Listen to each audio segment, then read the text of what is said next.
to the Wedding Vendors Happy Hour, where we dive into the world of wedding entrepreneurs. Learn how they got started, what advice they have for you, and everything in between. So grab a drink and take a seat as we interview amazing vendors with your hosts, Derek and Jade. Wedding Vendors Happy Hour. It's a podcast, but it's also happy hour. What's up, guys? Thanks for tuning in and welcome to another episode of the Wedding Vendors Happy Hour.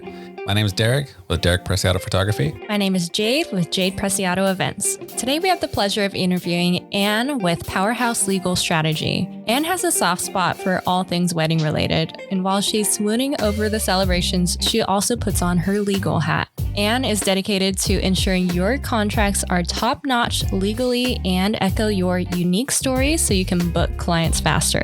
While you focus on the wedding details, she's got your back on the nitty-gritty legal details. And just so you know, Anne has the legal street cred too, with a decade of legal experience at top law firms and the Department of Justice. Anne is also a proud graduate of the elite institutions like Georgetown and Berkeley Law. That's right. I can't wait to learn Anne's inside scoop when it comes to perfecting contracts. So grab a drink, take a seat, and let's get to it. Wedding Vendors Happy Hour.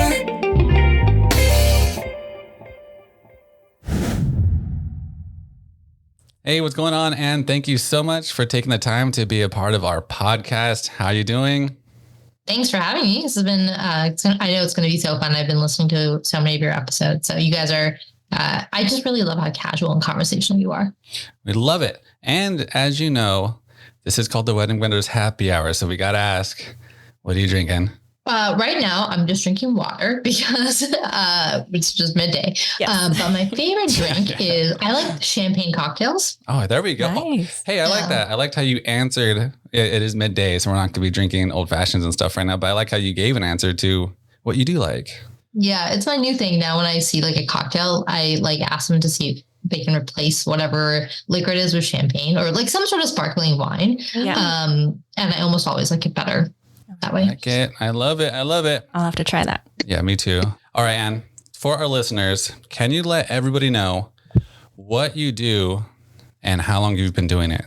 Okay, one caveat before we get started. I am not your lawyer and this is not legal advice. I'm just giving you this content for your understanding, but this does not make me your attorney. So I just have to make that clear based on my ethics guidelines.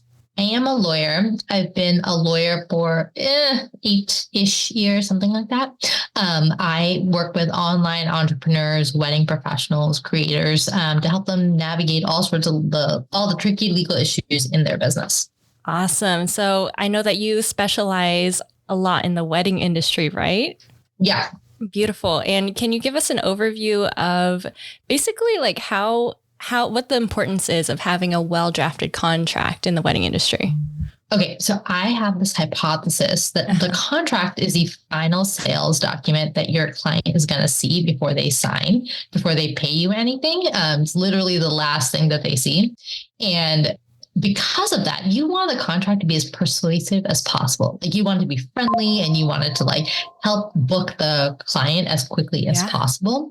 And I just noticed that when I started reviewing contracts, especially in the wedding industry, one, it was a little shaky. I was like, oh man, like these are missing some key protections. And also I was like, wait, like every part of this industry is like so beautiful and so well designed. And then I get a contract that's like slapped together. It's like clearly copied and pasted from like different portions and like written in like Word document and like written in like the whatever, like, Times Roman font, like just like basic stuff. And I'm kind of like, oh my God, like I feel like there's something out of place here. So I'm just here to tell you that your contracts should be part of your client journey just as much as like any other part and that is from the moment your ideal customer discovers you to when they offboard, all the entire client experience should be consistent, including with a contract. Wow. Yeah. That is a great way to think about it. And I feel like I need to up my contract game. So I'm really excited about this conversation. Yeah, I need to. I'm going to be digging into mine for sure. Actually, I'll probably be sending mine your way so you can look into it. Oh my God. Well, what are some common, I know that you've seen all kinds of contracts from all sorts of vendors. What are some common pitfalls that you run into as far as like wedding vendor contracts go? Okay. Oh my God. This is the biggest one. There's this clause called the limited liability clause. And basically that clause says that like, if someone were to sue you, they can only sue you for the amount that this contract is worth. So if they pay you $5,000 to shoot a wedding, they could only potentially ever recover $5,000 in damages. I've noticed almost all DIY contracts are missing this provision. And what that means is it encourages people to sue you because it essentially says, oh, you could be sued for all sorts of different, what we call damages, like all sorts of different reasons. That could be multiples of what you actually paid for the contract. Whereas if you are just going to have someone, if there's a clause that says limited liability, they could only sue you for the value of the contract, which is often far less than it would take to like hire a lawyer and go through the litigation process. And therefore that's like sort of a lawsuit prevention clause. And almost every single DIY contract I've ever seen doesn't include this like really important clause.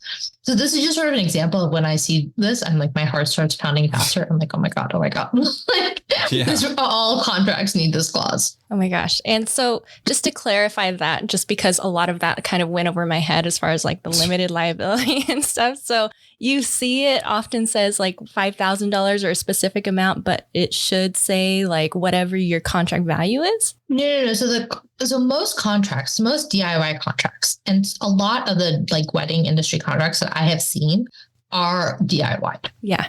I would say 95%, which I think is shocking. So I'm like, oh my God, these people run like, sometimes $100,000, maybe 7-figure businesses. And I'm like, this contract is kind of shoddy. And like, that scares the crap out of me. And there's a lot riding on one day, right? Like, it's not like, okay, like, if something goes wrong, like it'll be totally fine. No, like there's a lot of pressure on these like one day. And so that's why I was like super surprised that the contracts weren't solid when I started reviewing them. So anyway, my point is that most often DIY contracts, which is almost every contract I've seen in the wedding industry, do not have this important clause. Whatsoever. Yeah. Yeah. And because they don't have this clause, like you are basically encouraging lawsuits because then people can sue you for far more than whatever they paid you. And so that's like the problem with not having this clause in most of the contracts that I've seen. So I got to check does mine have one? I have no idea. I am scared. I need to look at that. Holy crud. And thank you so much for bringing that up. And speaking of clients, so it encourages them to like, it's a little loophole for them to sue you. Yeah. So, because if you don't have that clause, they can sue you for potentially like multiples of whatever they paid you. They can say, oh, well, like these, I didn't get my photos, so there's emotional damage. That emotional damage is worth like, I don't know, like 50,000 instead of like the 5,000 they paid you or something. And so that's the problem. It like encourages lawsuits if you don't have this clause. But if you do have this clause, it really limits your lawsuit exposure because if they're going to pay you or if they're going to sue you, like they could only potentially ever recoup this amount. I mean, not definitely 100%, but like very likely they can only recoup this amount. And so because of that, this is like an issue that I see all the time. Yeah, that is super crazy. Okay, let's dive into a little bit more with the general contract stuff. So can our contracts, like the wedding vendors, can our contracts play a part in a client's decision to book in us? How and why? Yeah. Basically, I have seen a lot of research that indicates, I forget what the exact percentages are, but like clients are basically more quicker to sign and more likely to sign a well-written contract. So it's a contract that's written in more plain English. The more they can understand it, the more likely they are to sign it. And fun fact, there's one takeaway that I want everyone to have from this episode. It's call your contract an agreement. People are more likely to sign agreements rather than contracts. Less scary sounding. Yes, exactly. All right. And, with the wedding industry, everything is like constantly changing. Every year, new things pop up. So how often should wedding vendors review and update their contracts? That's a great question. And this is something I harp on all the time. Your contract is not a one and done thing. You're not like, okay, I'm done. Like I never need a new contract. It should be continuously updated. Minimally, probably once a year. Probably more like a couple times a year. Whenever you have like a client asking a question about something, like you can just put it in your contract. Some like business policy or something, you can put it in your contract. So like you never have to answer that question again. You can just be like, oh, that's in my contract at this page or whatever. And then whenever you have any sort of like client confusion, like you think something works one way, but the client interprets it another way, definitely put that in your contract.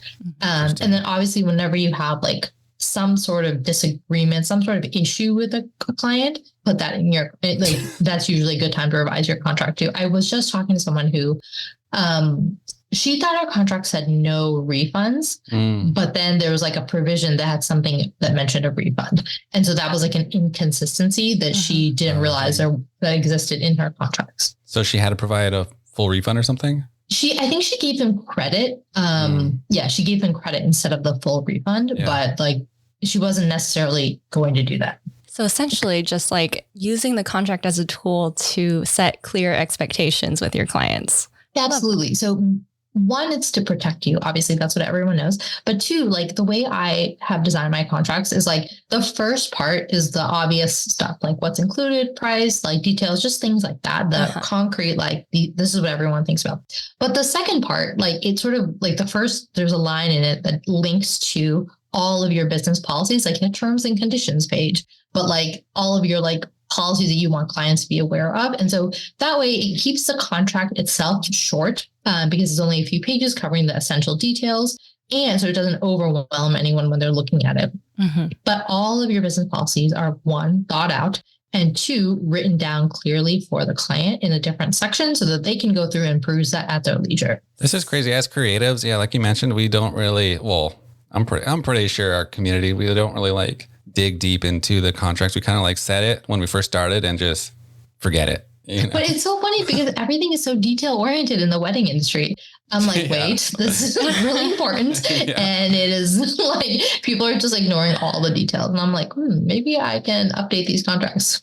Yeah, that's huge. Yeah, I agree. Okay. Very much needed. Yeah. So now that we got into like the general contract stuff, let's get into what's changed and like trends for 2024, right, Jade? Yeah. So are there any new legal changes or regulations in the wedding industry that vendors should be aware of this year? So it's not really legal changes so much as industry best practices. So something that is very common for photographers, for example, is exactly. You'll want a clause that talks about how are you going to work with social media content creators? Like obviously social media content creators are on the rise. So how do photographers work with them? Can clients hire whoever they want? Does it have to be someone approved by the photographer? Because that can sometimes interfere in shooting. And so that's like something to think through and set clear expectations on. Yeah, we'll dive a little deeper into that. That's been a big topic with the content creators and the videographers more so. So we'll dig into that. But how have clients' expectations and behaviors shifted in the past year, and what adjustments should vendors consider as a result? I mean, I think it's mostly like, especially after COVID, like people are much more concerned about like, okay, what happens if something goes terribly wrong? If you can't show up or like, because of a personal situation, or what happens if there's like another pandemic, like something terrible happens. And that could be like a variety of different things. Like it doesn't have to be a pandemic. I'm from Florida. And so in Florida, that can mean like hurricanes, right? And like in California, where I live now, it can mean earthquakes or wildfires or lots of different things. Like we're seeing all of these like different weather patterns. And that's like something to sort of take into account when you're looking at all of these different factors. And how do you make sure your contract addresses this? And this is called what we call a force majeure clause. And basically it like talks about what happens if there's an act of God that you can't control. Yeah. The stuff that we added into our contracts from last year's during COVID and all that craziness, I think that's when we all like really dived into our contracts again. Like, holy crap, let's fix it up. Should we keep that stuff in there now in 2024? Oh, yeah. We should. And not like change anything. Yeah, I mean, I think with all the climate changes going on, I think these kind of things are, it might not be a pandemic, but it could be like in California, wildfire season could really shut down things. So, yeah, that's true. I do have that little act of God's one. I think we all have that basic one in there. That's a good one to have. Yeah, I don't remember exactly what it is, but during COVID, like the force majeure wasn't really like fully covering COVID. So do you have like any recommendations just in case someone didn't like copy and paste something from online? That would help with that. You can grab a contract template from my shop. But generally it should cover it because it's things that are unexpected, things you can't control. It could explicitly say pandemics or public emergencies or content language like that around it. But yeah, I mean, I think there's a lot of people who didn't have force majeure clauses or anything like that. So that was as far as I know, that was like the big issue. But force majeure clauses should cover pandemics. So was the force majeure, is that a typical thing to have? Because I didn't have that in there until after the whole big old thing erupted. So it's a very typical thing for a lawyer drafted contract for any industry. That's like the type of thing that you always want to have. But that's the kind of thing that like a lot of people just DIY their contract. So they found something online or somebody gave them, and like, you know, the quality is varying. So a lot of these DIY wedding contracts don't have that. Yeah, that's very interesting. Well, are there any new clauses or terms that have become more critical now in wedding contracts for 2024? Yeah. Well, I guess it depends a little bit on industry. So something like for photographers, things that I've seen is the social media curator. Like how do you work with those kind of people? I think some people put in language that says if somebody is like, if the wedding vendor is harassed at all, they have the right to leave. Like if the guests, like some sort of like, if there's any sort of harassment on their part, like that's like something that they're allowed to, that they can terminate the agreement based on that. I've also seen something where it's like, I think this is really important to have, especially for photographers, that you're not liable for any accidental damages to your equipment or stolen equipment, or like an SD card that fails or gets lost or something like that. Like obviously those are horrific situations that you can't control. And you'll want something in your contracts to protect you in the event of some of these horror stories. Yeah, I have that actually in mine already. So I guess I'm a golden star. I'm a little golden star in this industry. I love it. And so, Anne, I wanted to ask, so with emergencies of wedding content creators, or their emergence, like the rise of content creators, let's get into it, as a new role in the industry, what additional provisions or considerations should photographers and mainly videographers incorporate into their contracts to address the unique needs and expectations of clients for those people? Yeah, you need to you should have some sort of clause that talks about how you're going to work with them. And this is the kind of thing that I'm saying, put it in the second section of like basically you're being your terms and conditions of working together, like essentially your business policies. But you need some sort of thing like covering that. Like if the couple hire whoever they want, it doesn't have to be someone that you're accustomed to working with. Doesn't need to be approved by you. Like what is your sort of comfort level in working with these different social media content creators? Because some people are like, yeah, whatever, I can work with whoever, that's fine. And some people are like, no, it's going to interfere with my coverage. And like, I'm the exclusive photographer. So that's the whole point. And so that, I mean, there's the concept of exclusivity varies depending on the type of wedding vendor. But for photographers, how it applies is usually like, hey, your like cousin Bob can't be getting involved and trying to take my photos. And also if you're going to hire a social media content curator, like it has to be someone I've worked with, or it has to be from my approved list, or it has to be someone I can approve and make the final decision on, or maybe you're fine with it. Maybe it doesn't matter to you if they hire a social media content creator. Do you think that the vendor has that much authority to tell that client, hey, your content creator, if you're booking me, has to be approved on my list of content creators? So I think in general, I think for all these kind of creative service businesses, we are the guides. Like we are the guys that are like taking our client along. Like we've done this like dozens and dozens of times. Like if you come to me with about your contract issues, like I'll take a look. I know what to do because I've done this several times.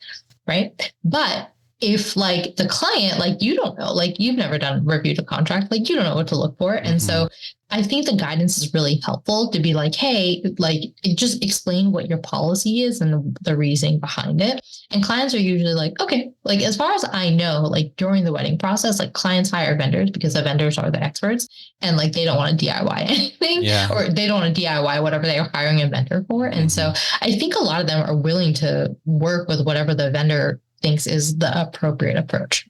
Okay, so to follow up with that, I know that I'm pretty sure that a lot of clients don't even read the agreement, and they kind of just like Really? they might skim it. They might skim it because then. So what if they skim it? They see your little term for the content creator, but then they book you and be like, okay, they book you, and then later on you found out that they booked a content creator outside of your own list. What do you do? So, if they sign a contract and it's included, if that kind of clause like that covers the content creator is already included in your contract, they're bound by the terms of that agreement. And so technically they have to follow that.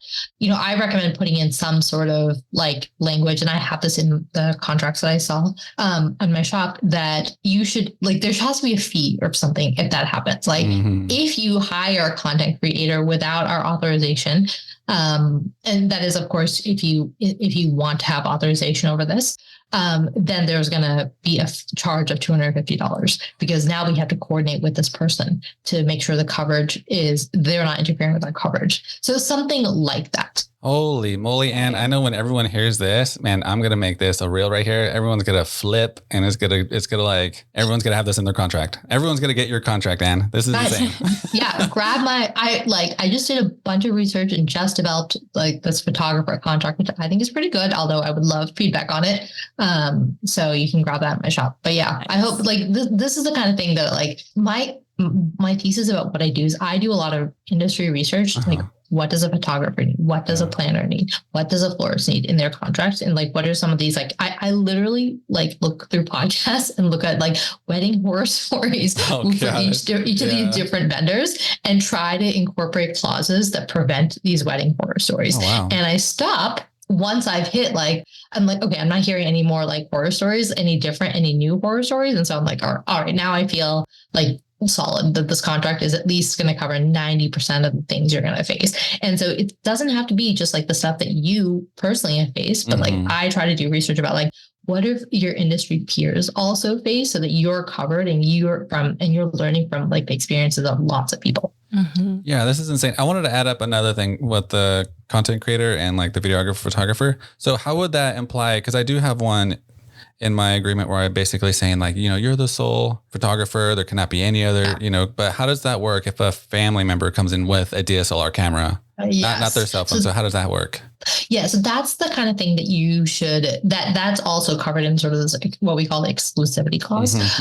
And that's the kind of thing that you're going to say, hey, your friends and family can take photos, but like they shouldn't interfere with our coverage. And like, so we retain the right to like tell them if move them around if they are interfering in our coverage, because this is something that happens like at every wedding, right? Yeah. There's like there's like 10 people, but they're like, I'm an amateur photographer and I want to like take the photos. And so that's definitely something that you should include in your contracts. Now, part of it is including your contracts. And then the other part of it is like messaging it well the day of when it happens, right? Yeah. Like reminding the bride and groom or reminding whoever to like, hey, this is something we do. And then like figuring out like a nice, polite way to tell so-and-so, hey, so-and-so, like, thank you so much for wanting to take this. But like, we just need the space or something. So could you stand back 10 feet or whatever it is? Like figuring out like a diplomatic way to share this information is also equally important. So with them, would you not add a fee to that too, since they're not technically a vendor, they're just a family member?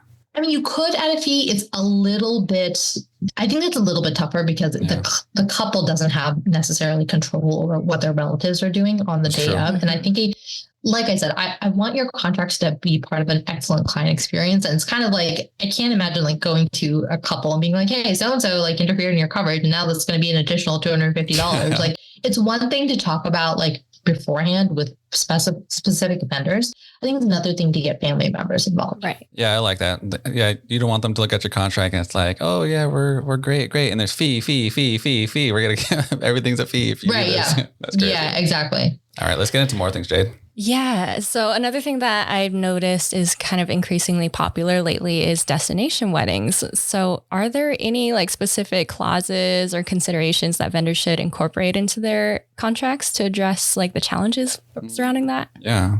Yeah, it's a really good question. I actually haven't encountered a good destination wedding contract, although my sister just got married last year in a destination wedding. I think the biggest thing is if you're flying in, like what is covered in terms of your accommodations and your expectations of what are you shooting and where are you staying and all of those kind of details about it. That's going to be important for a destination wedding. That said, I don't think that they're too different from normal weddings. Yeah. Right. It would just be the travel, accommodations, logistics, things like that. Yeah, exactly. Yeah. So, and I wanted to ask you too, are there anything from your research that you've, searched and looked around for planners that they should be looking out for their agreements? So part of this exclusivity clause, how that applies to planners, like I actually first heard it from a planner who said, I was listening to a live with Terica a few weeks ago, and she was saying that she had someone who was like, can you work with my like aunt or something who's like a show choir director. And so that's like the kind of thing that planners are definitely going to want in their contracts to be like, I am the exclusive planner for this event, and you're not going to be working with like other random people that the couple or whoever assigns you to work with to coordinate the events. Yeah, there's a lot of generals in the wedding day, right, Jade? You deal with Jade's hardcore. She's just like, I'm the boss. I haven't ran into that issue where it was an issue without having to being able to diplomatically resolve it ahead of time. Yeah. Right. So many of these issues, like, address them at the contract level and also be prepared to address them diplomatically when you're actually in person managing this. Mm-hmm. I love it. So for 2024, that's pretty much it. It's like just being exclusive, the content creator whole situation for photo and video, and the planners, making sure that they're the ones that running the show. Well, the takeaway I want everyone to have is think about your contract one as part of your client experience and not just like another, like this crappy legalese thing that like you have to put in front of clients, right? Yeah. Like think about it as like part of it, like make it well designed, like, make sure it's like, like grab a contract template or have a lawyer write one specific for your business, or at least have a lawyer like look over the contract template that you bought, like at minimum. So think about it as like part of the client experience, call it an agreement, and think about it as like, this is the final thing a client is going to see before they pay you. So huge. We want that to be like good, right? Yes, absolutely. I love that. I never thought of the agreement portion as like your client experience. Yeah. And it's an important part. So it totally makes sense to make it mesh with your brand and a positive thing. It's the final part. Oh, it's your final part before they just sign it and you're set. Yeah, that's insane. All right. It is, right? Like, yeah. Yeah. Before they pay that deposit or retainer or the full fee or whatever, like literally they have to sign that agreement. Mm-hmm. Yeah. All right. And let's get into some more specific like contract clauses, if you will. So let's get into like, what are some best practices for setting up payment terms and schedules and contracts to protect both the vendor and the client? Yeah. So the way this is usually done, I think, is that like there's one non-refundable deposit fee. And that's usually the purpose of that is to like, so that you can reserve that date in your calendar, and your contract should explicitly state that. It should say like, call it a booking fee or call it like this non-refundable deposit, and so that we can reserve this spot on our calendar and and we're not missing out on opportunity costs and missing other weddings. And the reason you want to make that explicit in your contract is because you want if there's ever a dispute, you wanted to make it clear to the court that like that fee is non-refundable because you basically complete the action required by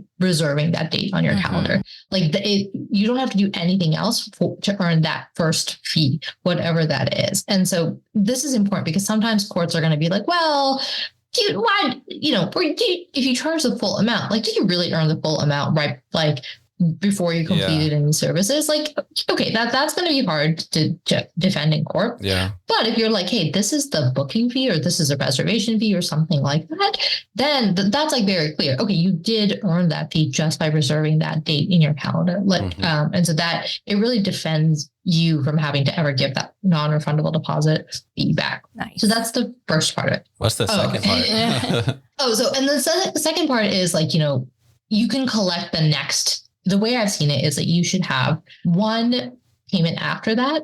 So it's like essentially two payments. It's the deposit and then it's like one more payment, like closer to the wedding date, to like pay everything in full. I think it's better to divide that into three payments, because I think it's like, it's like less money each time. So it's like one, easier for the client to swallow. And like, we are in this world of subscriptions. Yeah. So it's like helpful to have that option. And then the second thing is like, it sort of, again, further defends you from if the fee is ever challenged in court for any reason to be like, well, so the first payment was for booking the date. The second payment was for like all the prep work that we did for the wedding. And then the third payment covers the actual shooting. So having these like multiple milestones helps sort of cover your bases and explain why you need to be paid multiple times. That's huge. I like how you said we're in this world of subscriptions. That's insane because we are. Yeah, we are. So would you ever do it? So if there's a beginning, middle, and end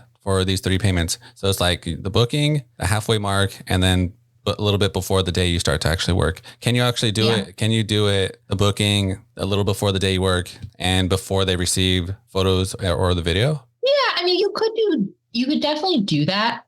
I have noticed that the final payment usually occurs before the wedding, just I think to make it all clear and easier for the clients. Of course, you hold the videography and photos, so you could do that. That's not the same as for planners, for example. Like they need to get paid beforehand. And so these are sort of the nuances, depending on what specific type of vendor you are. Yeah, and no one wants to pay when they're doing their honeymoon or something like that. They're like, we got to pay this guy again. God.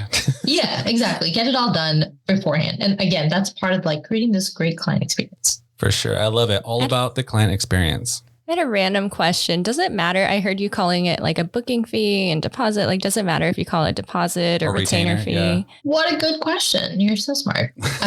So the more you call it like a booking fee or reservation fee or something like that to indicate that you're completing the action, you're getting paid for it by like reserving the date or booking the date, the better, right? Yeah. Like, because again, if there's any reason that clause is ever contested in court, then you can be like, no, actually like that I got paid for that because I reserved the date. Like that's specifically what it's for. So it's like better to call it like a reservation fee versus calling it a non-refundable initial deposit. That's huge. So you want everything just to be as clear as possible. Imagine that. Yes. Okay, guys, I'm reading this book. It's an old book and it's like so good. And it's called Zig Ziglar's Secrets of Closing the Sales. And he's like a master salesperson. And like a lot of it is like, it's from a different era. It's a little outdated. But the concepts are really like interesting. And one of the things he says, like I literally did a reel about this last week. But it's like, he's like, these are the selling words that you should use. And these are the words you should never use. And so like, I was like delighted to see that on his list of words to use was agreement. And on his list of words not to use was contract. Yeah. So like the more we can, all of our messaging, not just contract is one part of it, but the more a lot of our client messaging is persuasive and intentional. And we use words like investment, not price. Never use price. Always call it investment. Yeah. The better. I love it. I'm just gonna trash my contract and book yours. Buy yours. My God. So I want to get into a little bit more about some policy stuff. So ever since, the COVID thing, postponements were like huge and scary. So how should cancellation and postponement policies be structured to be fair yet protect the vendor's interests? So I say something, let me see what I say exactly in my contract. I'm going to pull it up. Inside scoop here. Yeah, I think I say something like, if you need to reschedule your wedding, we're happy to reschedule it once in a 12-month period. But if we need to reschedule more than that, then we need to charge a fee because, then it starts potentially interfering with other issues. So I think that's what I say. How does that go for cancellations? Oh, so cancellations is a different issue. Like if if the client is canceling the wedding, then that's sort of, you keep the first payment, the non-refundable initial deposit. You always keep that. And then the subsequent payments, like depending on how far in advance they cancel, like you could return that money and say, but then if it's like, they cancel a week before the wedding, then you don't have to cancel. You should give it at least whatever some portion of that money back because you didn't end up shooting the wedding or serving the wedding in any way. But like, you don't have to give as much back because it's like right before. And so like you could have booked a wedding or done something if you hadn't already reserved that time on your calendar. See, I think that's why we put our payments in like twos, because what if they do cancel it and now that second payment that they paid in the middle, you have to refund that, but you keep you get to keep the booking fee. Unless it makes sense for that service too, like for planning, if I'm doing a lot of work and then that second payment, like you said, is for the planning that's being done. Yeah, that makes sense. Right. Yeah. And like I put in the contract, like it depends on like at what time they cancel. So if it's like anytime before 90 days, then they'll get like 50, they'll get I think it was like 50% back. But then after that, then they don't get the money back because it's like too close to the wedding date. Yeah, that makes sense. I like that. So yeah, I'm still gonna look into your agreements there, Anne. Yeah. They sound great. I love it. So, okay, I know our audience is gonna love those contract questions we asked you, but now let's get into some advice for the vendors, right, Jade? So what would you say are some signs that a wedding vendor might need to consult a lawyer to update their contract? Oh, yeah. So I had a friend who was looking for a wedding photographer, and she talked to the wedding photographer, and she's a lawyer, and she asked the wedding photographer to explain a few clauses. And the wedding photographer came back to her and was like, we're clearly not a fit. Like, I don't want to work with someone as difficult as you. And she wasn't like, my friend is not like menacing, or like, she's not like a super like aggro attorney or anything. I'm sure she just wanted to be like, hey, what does this clause mean? So the wedding photographer just was like, nope, we're not working together. That's a sign that you should have your contract read by a lawyer who can explain everything to you, because I completely understand that a lot of it is legalese.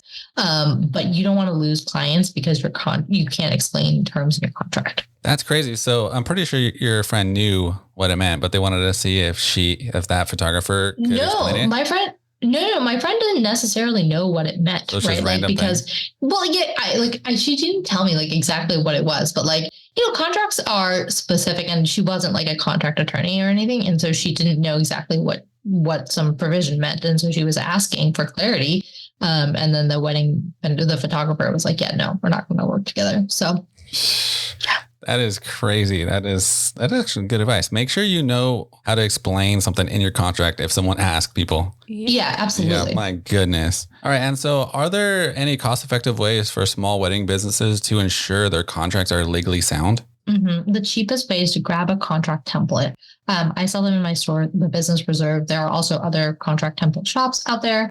So that's like the cheapest way. And that should be a couple $100 to grab that contract template. And that'll make sure you have like at least like a foundational basic document that you don't need to do any research about, worry if there's any missing clauses. Like, that's a lawyer-written, lawyer-approved contract. Yeah. That's the most cost-effective solution if you're starting out. Like, obviously you can invest more as your business grows, but like to start out, like that's all you really need, a contract template for a couple $100. Or in terms of the legal stuff, contract, in terms of the contract stuff in the legal world, that's all you should need as you're starting out as a small business. Later, when you are making a little bit more, maybe $5,000 or $10,000 months, when you're hitting that, then you might want a lawyer to create like a custom contract for you that's more specific to your business policies, and that's more reflective of your brand and your voice and things like that. And so that is something that you can do when you're a little further advanced.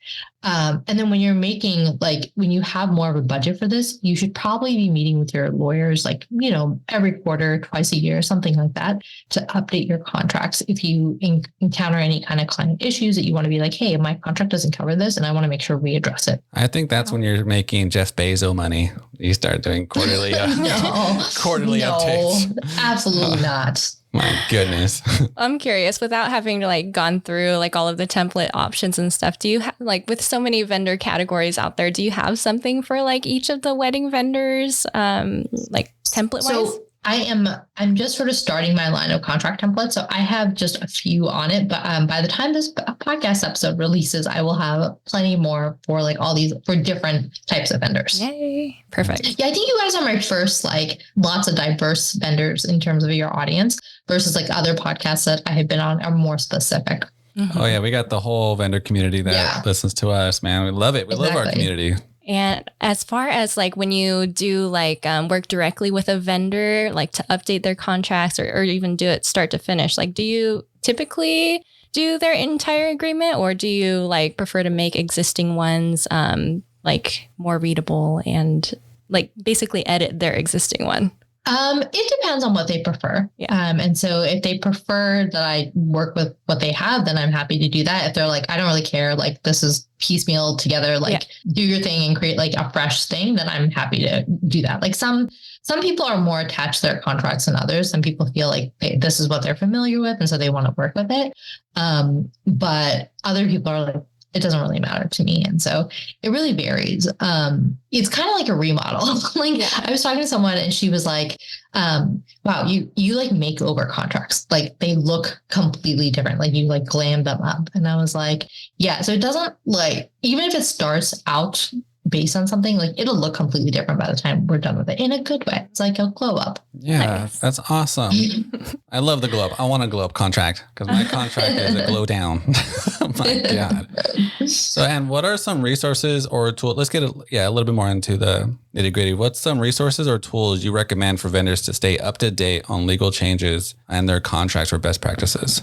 You can subscribe to my newsletter. I send out like these types of updates and things I think people should know. I also send out like a weekly, like these are my favorite podcast episodes, like for small business owners. Because I find that there are a lot of good podcast episodes, but it's hard to know which ones to listen to and what the takeaways are. And so I wanted something like this. And so I created it.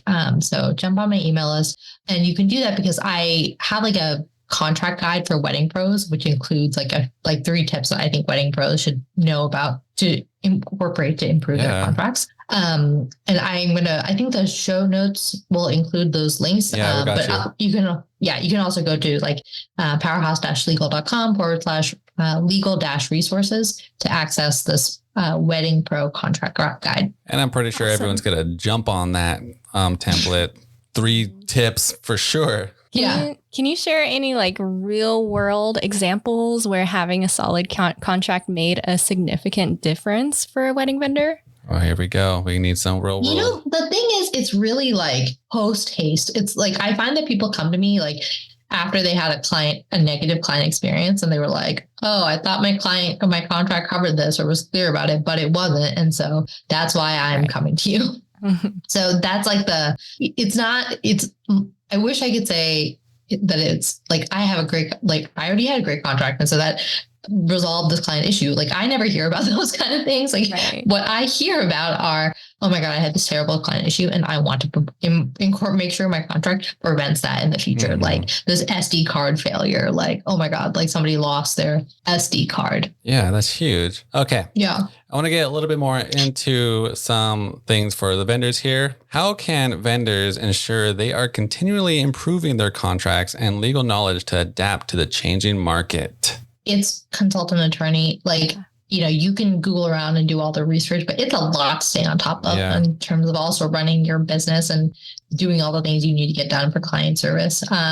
So I would say have an attorney that's like regularly updating you. Either maybe they're on their newsletter or through blog posts or through their social media content, whatever, or maybe you're setting up calls with them so that you can go over anything you need to know or any updates you need to have on your contract. But definitely at least have like an attorney that you're following somewhere to stay on top of any kind of legal things you should know about. And I just have a random question for that too. Are there something that vendors should be looking out for when they're speaking to a attorney? Any warning signs, any tips for that? The more experienced and practiced an attorney is in the wedding industry, the better they'll be able to create a good contract because they'll be able to know sort of the nuances of these things. Like, hey, photographers, you might want to have a clause about the social media curators and working with them.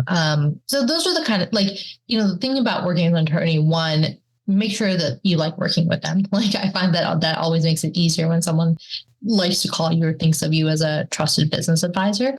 And then 2, the more experienced they are in the wedding industry, the better your contract will be, because they'll know sort of the ins and outs of what to include and how all these nuances vary depending on the type of vendor you are. AKA book and to check it out for you. Absolutely. And then I had another question for vendors that I'm pretty sure I've dealt with, Jade's dealt with, and I'm pretty sure everyone else has dealt with this. How do we deal with a situation where we have a lawyer client and they want something changed in your contract? Let's hear them out. Like if it seems reasonable, then you can incorporate those kind of changes. But if you're like, yeah, actually, I'm not going to do that. Like, for example, this is kind of crazy. I can't imagine that a lawyer would want the copyright to all of the photos, like for commercial use or something. Like that's the type of thing to being like, no, I'm not going to do that. Like, then you can be more explicit, about not incorporating those edits. Like, if it's like something small, then that's okay. Yeah. But think about what they're asking about. So, and if I think that if you can make the client happy, great. But like, if that's not a reasonable expectation, then lay your boundary in a firm but friendly way. Good advice. That's really good advice right there. What is if you could just give like one piece of advice to wedding vendors listening about their contracts as we head further into 2024, what would that be? Call it an agreement, not a contract. Simple. Really, just like that's, when I think about all the changes you can make, like that's something that's going to take you 2 minutes, 5 minutes to update, and it should set a better tone. And remember to call it an agreement when you're communicating with clients. And if that's the only thing you do this year, do that. Like that's super simple. And so legal can be very intimidating and very confusing and complex. And I feel that way and I'm a lawyer. So I can't imagine how normal people feel. And so that's the kind of thing that if you get the ball rolling started like that, then it's easier to tackle the next harder legal thing of like, maybe I want to update some of these terms, or maybe I want to take a look at my contract and see if it's still reflective of my business. So you can get the ball rolling little by little to tackle this sort of unfun project. That's so funny. I feel like us vendors, when we put our contracts out, we try to put in all that legal jargon because, we're not lawyers. They're just like, oh, we put it in. But then the lawyers are like, you need to make this sound more like you, like friendly and nice to the client. It's kind of funny to think about. The thing is, there are phrases that you should definitely have. And so they're sort of like magic phrases or legal phrases that if you have, that's good. That's what's going to protect you. But you don't need all of the legalese. And I just think that I think there's an incredible opportunity for lots of creative industries, but especially the wedding industry, to have better, friendlier, more solid contracts. I love it. Yes. You heard it from Anne. Make it simple, make it clear, and then book her.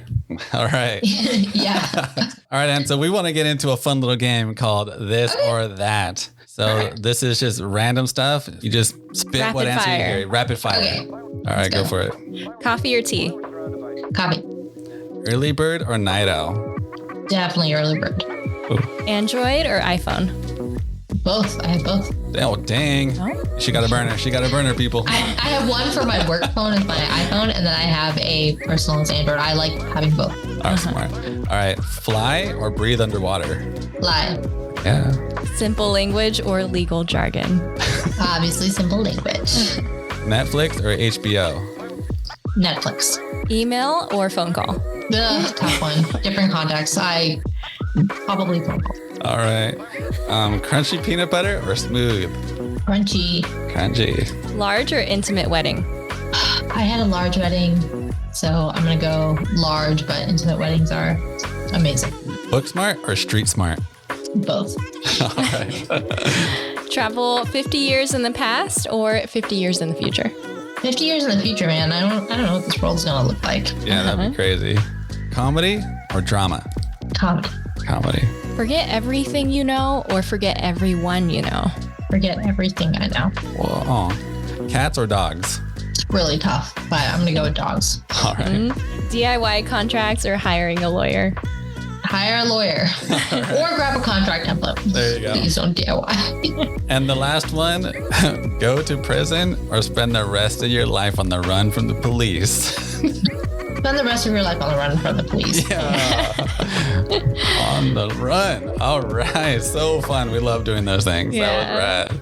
And then, Anne, our last and final question we love to ask every guest is if you could choose any superpower to have you in your line of work, what would it be and how would it help you? In my line of work, I think in my line of work, it would be helpful to know what my clients' worst fears are so that I can address them either like verbally, like I need to reassure them and say, be like, hey, that thing you're thinking about, like, I don't think it's going to happen. Or, hey, thanks for alerting me. Let's figure out a solution to that.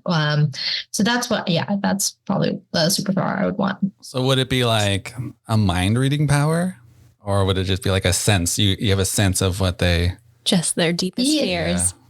Yeah. Like, hey, I'm coming to you with this contract and I'm like really afraid that like someone's going to cancel this wedding, like, 2.5 months out. And so I'm going to have to like refund a portion of it, but also it's going to be harder to book another wedding at that time. Like that kind of thing. They would come up to you and be like, hey, they're like, hey, I have a question. And you're like, oh, I already wrote the contract. Here it is. I know what you're afraid of. Like, oh, thanks. Ready to go. I love it.